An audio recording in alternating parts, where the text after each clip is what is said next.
बोली श्रीमन्नारायण भगवान की जय। बोली श्री भक्तवत्सल भगवान की जय।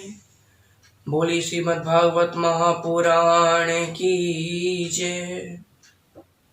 भक्तजनों, जिस प्रकार पिछले सत्र में हमने भगवान श्री शिव जी के कुछ चरित्रों का वर्णन जाना, श्री शिवलिंग की कथा जानी और श्री हनुमान जी की पूंछ की कथा जानी, आज हम श्री ध्रुव जी के वंश का वर्णन जानेंगे। ध्रुव जी कौन है ये हम बता चुके हैं। ध्रुव जी भगवान के अनन्य भक्त हैं।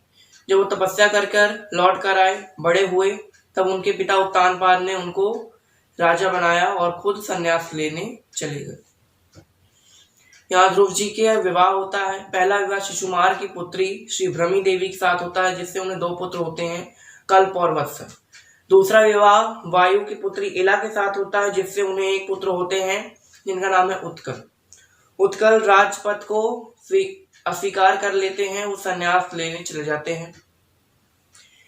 यहाँ पर उनके दूसरे पुत्र जो वत्सर थे, उन्हें राजा बनाया जाता है। यहाँ वत्सर को राजा बनाया जाता है।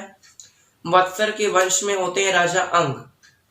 राजा अंग एक बार एक अश्वमेध यज्ञ कर रहे थे। अश्वमेध यज्ञ कर रहे हैं, लेकिन कोई देवता भाग नहीं लेने आ रहा था। अपना देवता यज्ञ में भाग लेने आते हैं, तो उनका कोई भाग नहीं लेने आ रहा था। उनका यज्ञ सिद्ध नहीं हो रहा था। यहाँ ऋषि मुनि पूछते हैं ऐसा क्यों हो रहा है। ऋषि मुनियों ने बताया कि भाई आपके कोई पुत्र नहीं है, इसलिए देवता भाग नहीं ले रहे हैं। आप पुत्रेष्टि यज्ञ कीजिए, श्रीमन नारायण का यज्ञ कीजिए। श्रीमन नारायण प्रसन्न होंगे तो देवता अपने आप भाग लेने आ जाएंगे अपना। ठीक है, पुत्रेष्टि यज्ञ होता है। पुत्रेष्टि यज्ञ से एक देवता प्रकट होते हैं और उनको हाथ में एक खीर होती है, वो खीर राजा को दे देते हैं। राजा अपनी रानी को दे देते हैं। रानी से एक पुत्र होता है जिसका नाम वेन रखा जाता है। वेन जो है बहुत क्रूर, अत्याचारी, बहुत महापापी राजा था। उससे दुखी होकर राजा अंग संन्यास लेकर चले जाते हैं। यहाँ बिना मर्जी के वेन को राजा बना दिया जाता है, क्योंकि भाई जो है कि सिंहासन खाली नहीं रख सकते, तो वेन को राजा बना दिया गया। अब वेन ने अपने राज्य में क्या किया, सारे मंदिर में भगवान की मूर्तियां हटा के अपनी मूर्तियां रख दी। और ऐसा नहीं कि ये कहता था कि मैं राजा हूं, सब कुछ कर सकता हूं। वो एक तर्क देता, क्या देता कि एक राजा के अंदर सभी देवताओं का निवास होता है, तो तुम देवताओं की पूजा ना करके राजा की पूजा करो। राजा की निंदा करके भगवान की पूजा करोगे तो फल प्राप्त नहीं होगा। ये सब बताते थे। ऋषि मुनि ने बहुत समझाया कि भाई भगवान की पूजा करो, अपनी मूर्तियां हटा दो मंदिर से, फिर भी नहीं मान रहे राजा। यहाँ ऋषि अपने मंत्रोच्चार की शक्ति द्वारा उनका अंत कर देते हैं, भस्म कर देते हैं राजा को। यहाँ भाई राजा मर गए, अब राज सिंहासन सूना है, प्रजा में कष्ट हो रहे हैं, डाकुओं का, डकैतों का आतंक है। ऋषि मुनि के पास जाते हैं। ऋषि मुनि कहते हैं आपकी आज्ञा तो भगवान को बैठा दे सिंहासन पे। अब भाई सब लोग कहते हैं हाँ, इससे अच्छी बात क्या हो सकती है, भगवान बैठ जाए हमारे राज्य के सिंहासन में। ठीक है, ऋषि मुनि राजा की अस्थियों को एक कलश में भरते हैं। उस कलश में दूध डाला जाता है।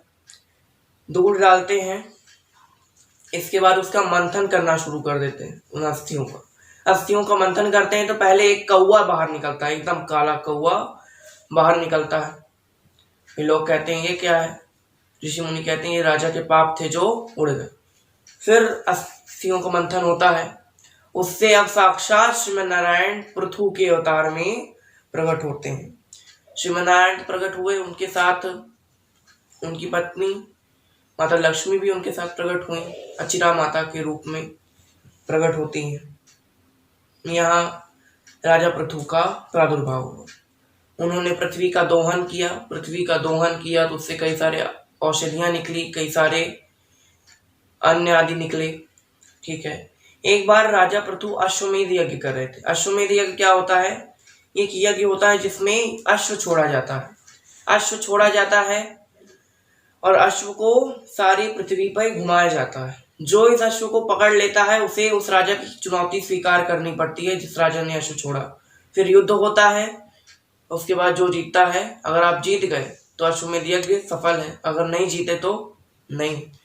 यहाँ भाई राजा पृथु का अश्व है, कौन छूने की चेष्टा करे, सब लोग प्रणाम करके निकल जाते थे। यहाँ इंद्र ने सोचा कि भाई ये 100 अश्वमेध यज्ञ अगर पूरे कर लेगा तो इंद्र बन जाएगा। 100 अश्वमेध यज्ञ पूरे करने वाला इंद्र बन जाता।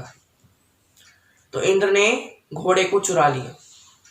अच्छा महाराज, आपने कभी सोचा इंद्र बनने का? इंद्र कैसे बन सकते? आपके मन में भी कभी आया होगा इंद्र बनने का ख्याल कि हम भी अगर भगवान बन सकते तो? अश्वमेध यज्ञ आपने कभी किया? नहीं किया होगा। करने की कभी कोशिश कीजिए। अश्वमेध यज्ञ क्या किया जाता है? यज्ञ होता है, उसमें एक अश्व होता है, अश्व की पूजा होती है, उसके माथे पर स्वर्ण अक्षरों से लिखा जाता है कि फलाने आदमी ने यज्ञ किया है, ये घोड़ा छोड़ा जा रहा है, आप इसे कृपया ना पकड़ें, अगर आपने पकड़ा तो हमारी चुनौती स्वीकार करनी होगी, युद्ध होगा, आदि आदि। कभी करके देखिए। अब देखिए घोड़ा कितनी दूर तक जाता है। मेरी गारंटी घर के बाहर तक जाएगा और 10 लोग पकड़ लेंगे घोड़े को। 10 लोग पकड़ लेंगे और क्या कहेंगे, ये अच्छा अभी हमारा कर्जा नहीं चुकाया, अश्वमेध यज्ञ करने चले। और मान लो कोई छोटा बच्चा वो अपने माता पिता से कहता है कि मुझे अश्वमेध यज्ञ करना है, तो माता पिता क्या बोलेंगे, अभी होमवर्क नहीं हो रहा स्कूल का, अश्वमेध यज्ञ करने चले, कराओ तो अश्वमेध यज्ञ। अब भाई होगा, अभी डंडा से अश्वमेध यज्ञ होने। हमारी जब बड़े हैं भाई तो वही बात लागू हो गई कि कोई कहेगा कि आप हमारा भी खेत का कर्ज नहीं चुकाए, ये नहीं किया, अश्वमेध यज्ञ करने चले, पकड़ लेंगे आपका घोड़ा। मान लीजिए आप अश्वमेध यज्ञ उस हिसाब से नहीं करना चाहते, धन धान्य नहीं उतना, तन से नहीं करना चाहते। भगवान की पूजा केवल तन से नहीं होती, भगवान की पूजा तन मन धन से होती। तो तन और धन तो यहाँ अलग हो गए, मन से भी आप पूजा कर सकते हैं। कैसे अश्वमेध यज्ञ कर सकते हैं? एक बहुत सरल मार्ग है, बहुत सरल, इतना सरल कि कोई भी कर सकता है, लेकिन उसके कुछ नियम भी होते हैं। एक श्लोक बताता हूँ। कृष्णाय वासुदेवाय हरये परमात्मने अप्रणतक्लेशनाशाय गोविंदाय नमो नमः। क्या? एक बार और सुनिए। आपके मोबाइल की स्क्रीन पर ये मंत्र फ्लैश हो रहा है, चाहे तो लिख लीजिए, स्क्रीनशॉट कर लीजिए।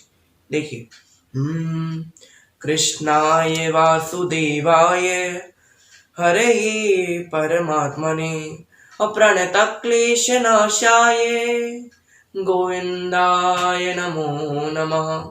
इसका नित्य पाठ कीजिए और अश्वमेध और एक राजसूय यज्ञ का फल आपको प्राप्त होने वाला है, केवल एक मंत्र से। कुछ अनुष्ठान करने की जरूरत नहीं, कोई घोड़ा हाथी छोड़ने की जरूरत नहीं है, केवल एक मंत्र से, केवल एक मंत्र से आपको इंद्र का पद प्राप्त होगा। अच्छा, अब कुछ नियम होते हैं, तो गैप नहीं होना चाहिए। ये नहीं होना चाहिए कि आपने 1-2 हफ्ते किया है ना, उसके बाद छोड़ दिया, आपने कहा कौन करे, फिर 2-3 दिन बाद आपको याद आया, सोचे कि अरे हो गया कर लेते हैं। तो गैप नहीं होना चाहिए। अगर गैप हो गया तो फिर नहीं। फिर ये मंत्र कब पढ़ना चाहिए? स्नान करने के बाद श्री ठाकुर जी के सामने इस मंत्र को पढ़िए। कब नहीं पढ़ना चाहिए? किसको नहीं पढ़ना चाहिए? यहाँ जब स्त्रियां गर्भवती होती हैं उस समय उनको नहीं पढ़ना चाहिए इस मंत्र को, 9 महीने ना पढ़े। फिर जब घर में कोई बालक उत्पन्न होता है या कोई संतान उत्पन्न होती है तब कुछ दिनों तक नहीं पढ़ना चाहिए, फिर शुरू कीजिए। और कोई व्यक्ति अगर ठाकुर जी के धाम चला जाता है तब 13 दिन तक इस मंत्र को नहीं पढ़िए। बाकी हर निशा आप इस मंत्र का पाठ कीजिए, आपको फल अवश्य प्राप्त होगा। यहाँ पर इंद्र घोड़ा चुरा कर ले जाते हैं, यहाँ पर इंद्र घोड़ा चुरा कर ले जाते हैं। यहाँ राजा प्रतु धनुष उठाते हैं, कहते हैं आज मैं इस इंद्र का अंत करने वाला हूँ। यहाँ ऋषि मुनि कहते हैं शांत हो जाइए भगवान, इंद्र का अंत कर देंगे तो सृष्टि डोल उठेगी, पूरा देवलोक सूना हो जाएगा, ऐसा मत कीजिए। राजा प्रतु कहते हैं लेकिन मुझे बदला लेना। ऋषि मुनि कहते हैं क्या करना चाहते हैं आप हमें बताइए ना, हम कर देंगे। कहते अच्छा कैसे? बोले मंत्रोच्चार से। कहते अच्छा। बोले कि मैं चाहता हूं कि इंद्र अपने सिंहासन सहित इस अग्निकुंड में आकर भस्म हो जाए। ऋषि मुनि ने कहा ठीक है। ऋषि मुनि मंत्र पढ़ना शुरू करते हैं, इंद्र अपने सिंहासन सहित अग्निकुंड में जाकर भस्म होने वाला था। बताइए ऋषि मुनियों के मंत्रों में इतनी शक्ति। इस सारा संसार भगवान के अधीन है, भगवान मंत्रों के अधीन है, मंत्र ब्राह्मण के अधीन है, यानी ब्राह्मण यानी भगवान ब्राह्मण के अधीन है ना, यही हुआ ना बात। तो यहाँ पर मंत्रोच्चार कर रहे हैं। यहाँ इंद्र भस्म होने लगते हैं तो यहाँ ब्रह्मा जी आते हैं, रोकते हैं कि भाई ऐसा मत करो, वो मान जाते हैं। यहाँ पर यज्ञ संपूर्ण होता है। यहाँ राजा पृथु कई वर्षों तक राज करते हैं पृथ्वी में। इसके बाद श्री ठाकुर जी के धाम को प्रस्थान कर जाते हैं। ये है राजा पृथु की कथा। इन्होंने अश्वमेध यज्ञ आदि किए। यहाँ पर घोड़ा चुरा कर ले गए, इंद्र का भस्म होना आपने सुना। यहाँ पर राजा पृथु की कथा यहीं पे विराम देते हैं। आज की कथा को भी हम यहीं पे विराम देते हैं। आपका बहुत बहुत धन्यवाद। जय श्री राधे। श्री भागवत भगवान की है आरती, पापियों को पाप से है तारती। भागवत भगवान की है आरती, पापियों को पाप से है तारती। पापियों को पाप से है तारती।